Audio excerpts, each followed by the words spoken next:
últimas y trascendentes y, en último término, a la verdad suprema, a Dios.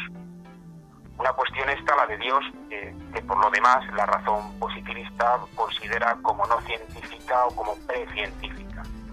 Y en este sentido la posición de Benedicto XVI es muy clara y es muy firme. Es un sí rotundo a la razón en su auténtico sentido y en su riqueza plena, esto es, con la capacidad metafísica de pasar del fenómeno al fundamento, y no a esta razón reducida de cuño positivista, cientificista y utilitarista, que no deja espacio alguno en la universidad para la cuestión de Dios y menos aún para la fe.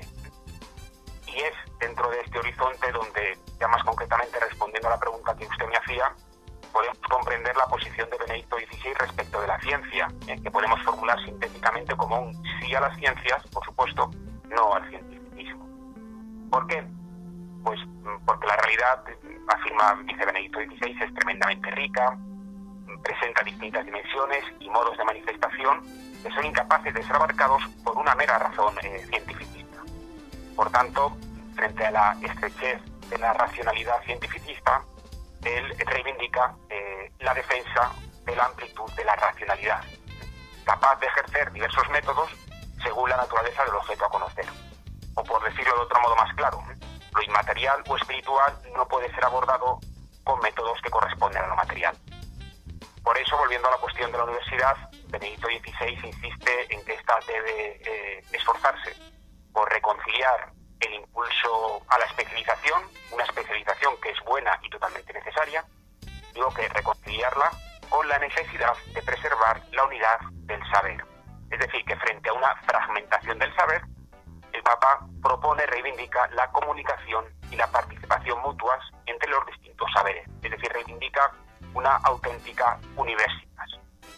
Esto significa que en la universidad se debe dejar también espacio y voz a la investigación antropológica, filosófica y teológica, que permite mostrar y mantener el misterio propio del hombre, puesto que ninguna ciencia positiva puede decir ni quién es el hombre, ni de dónde viene, ni a dónde va. De ahí su insistencia en que los llamados saberes humanistas recuperen el lugar esencial que les es propio dentro del ámbito universitario. Y ello además no por una especie de vaga nostalgia del pasado, sino porque solo estos saberes mantienen viva la irrenunciable y la verdadera cuestión del hombre. ¿Qué diría el Papa Benedicto XVI sobre la pretensión de establecer universidades sin humanidades, ¿no? Como lo que vimos hace unos meses en Japón, la decisión del ministro de Educación de eliminar las facultades de humanidades, ¿no? ¿Las humanidades son prescindibles en la vida universitaria? Sí, eso es clarísimo en la reivindicación, como ya he dicho, de las humanidades. Para él es una cuestión no accidental, sino esencial de la vida universitaria. En Benedicto XVI, en este sentido, acerca también de recuperar, de mantener fiel a la identidad originaria. En él no vamos a encontrar propuestas concretas de política ni de gestión universitaria. Él no va a entrar en esta cuestión y va a optar por mantenerse siempre en el nivel de los principios fundamentales, es decir, el nivel en el que busca redescubrir los principios que constituyen la institución universitaria y en los que queda margen suficiente para que luego cada universidad los desarrolle del modo que considere más adecuado, eficaz y responsable. Y en este sentido su propuesta es muy nítida, y es que la universidad será fiel a su identidad originaria en la medida en que redescubra la auténtica idea de razón, de realidad, de verdad y de ciencia. En último término, la idea adecuada de hombre. Esto desde luego es muy claro en todos sus discursos y en todos sus textos sobre la universidad. Según él, es necesario recuperar la apertura a la realidad en su totalidad, apertura que solo es posible llevar a cabo por medio de una razón ensanchada. Esta fórmula de razón ensanchada es suya, muy repetida por él, y se trata de una razón abierta a la cuestión de la verdad y a los grandes valores inscritos en el ser mismo, y por consiguiente abierta a lo trascendente. Por eso, la gran tarea de la universidad consiste en incentivar la cuestión por la verdad en sentido pleno, a la vez que redescubrir constantemente la amplitud de la razón. modo como la universidad puede mantenerse fiel a su identidad originaria, que es la búsqueda de la verdad y con ello la promoción integral del hombre y de la sociedad, que es su finalidad. Y ello solo lo puede hacer, efectivamente, si tienen cabida las ciencias humanas. Doctor Cantos, ¿en qué consiste el nuevo humanismo propuesto por Benedicto XVI? Efectivamente, Benedicto XVI propone lo que él llama un auténtico humanismo, que también, efectivamente, como usted señala en otras ocasiones, formula como un nuevo humanismo para el tercer milenio. ¿En qué consiste? Bueno, se trata de un humanismo integral y trascendente que se construye desde la referencia de la persona a los grandes valores de la existencia, aquellos que dan sentido a la vida, que pueden colmar la inquietud del corazón humano, un corazón que busca la felicidad. Esto es un humanismo que incluya la dignidad de la persona humana y su libertad, la igualdad entre todos los hombres, el sentido de la vida y de la muerte y de lo que nos espera después de la conclusión de nuestra existencia terrena. Por tanto, con este nuevo humanismo, Benedicto XVI no nos está proponiendo ninguna especie de humanismo utópico, sino sencillamente, a mi juicio, un humanismo con un sentido realista de la vida, abierto a la dimensión trascendente. ¿Cómo se puede alcanzar este nuevo humanismo? Pues Benedicto XVI también es claro en este sentido, solo a partir de una renovación espiritual y moral, es decir, partiendo de las conciencias, a partir, por así decir, de lo profundo de cada uno de nosotros. Y es aquí en donde la universidad también puede ofrecer su aportación. ¿Cómo? Pues transmitiendo el conocimiento e infundiendo en los alumnos el amor a la verdad auténtica, a la vez que promoviendo su adhesión a los valores sólidos y a la libertad personal.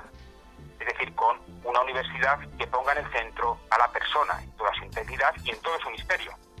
Una persona abierta a las cuestiones de la verdad, del sentido y del valor moral. Bueno, qué importante recordar esto, doctor Cantos. Parece que el beato John Henry Newman ha sido en realidad una gran influencia sobre el Papa Benedicto XVI. ¿Es posible detectar algunos elementos de Newman que han marcado la visión de Benedicto sobre la universidad? Sí, efectivamente, en distintas ocasiones él ha expresado que la obra, y antes incluso que la obra, la propia persona de John Henry Newman, su existencia personal, su trayectoria, ha influido notablemente en él, en la del propio Ratzinger, no solo en su obra intelectual, sino también en su propia trayectoria personal. Por ejemplo, en su autobiografía Mi vida, dice Ratzinger que él comenzó a leerlo cuando era seminarista en Frisinga, es decir, siendo muy joven. Y quizá uno de los lugares en donde Benedicto XVI va a insinuar esto con más pasión va a ser en la homilía que él ya como Papa pronunció durante la misa de beatificación de Newman en Birmingham, en Reino Unido, en septiembre de 2010. Ciñéndome más a la pregunta que usted me hace acerca de si es posible detectar algunos elementos que han marcado su visión de la universidad, la respuesta es que sí. Su día de universidad, Benedicto XVI, bebe de no pocos pensadores cristianos que han reflexionado sobre la necesidad y el valor de la formación académica. ¿De cuáles? Yo me atrevería a decir que fundamentalmente 4, aunque en distinta medida. Serían Agustín, Buenaventura, Tomás de Aquino y John Henry Newman. Y dicho esto, ¿qué ideas de Newman son las que más le han marcado, a tenor por lo que se puede ver en sus discursos? Pues a mi juicio voy a señalar 3, que creo que son desde luego 3 de las más destacables. En primer lugar, el peligro de la especialización radical y sectorial del saber, que no es un peligro que surja en el siglo XX.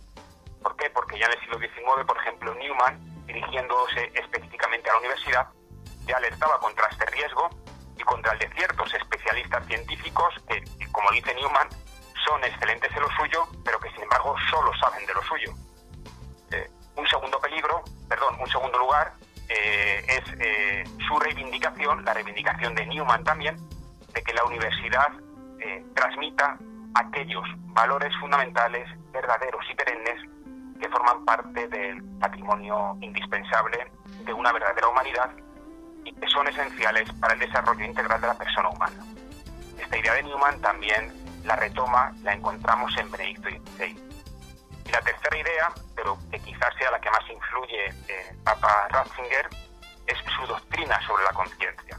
La doctrina sobre la conciencia de Newman, que va a ser fundamental también en la propuesta de Benedicto XVI acerca del nuevo humanismo al que nosotros nos acabamos de referir, y el cual comenzaba, este nuevo humanismo, necesariamente por una renovación o conversión de la conciencia, una conversión hacia la verdad y el bien que debe ser permanente en cada uno de nosotros. Estos son, a mi juicio, tres de las principales ideas sobre la universidad en las que Newman más ha influido en la propia idea también de la Universidad de Benedicto XVI.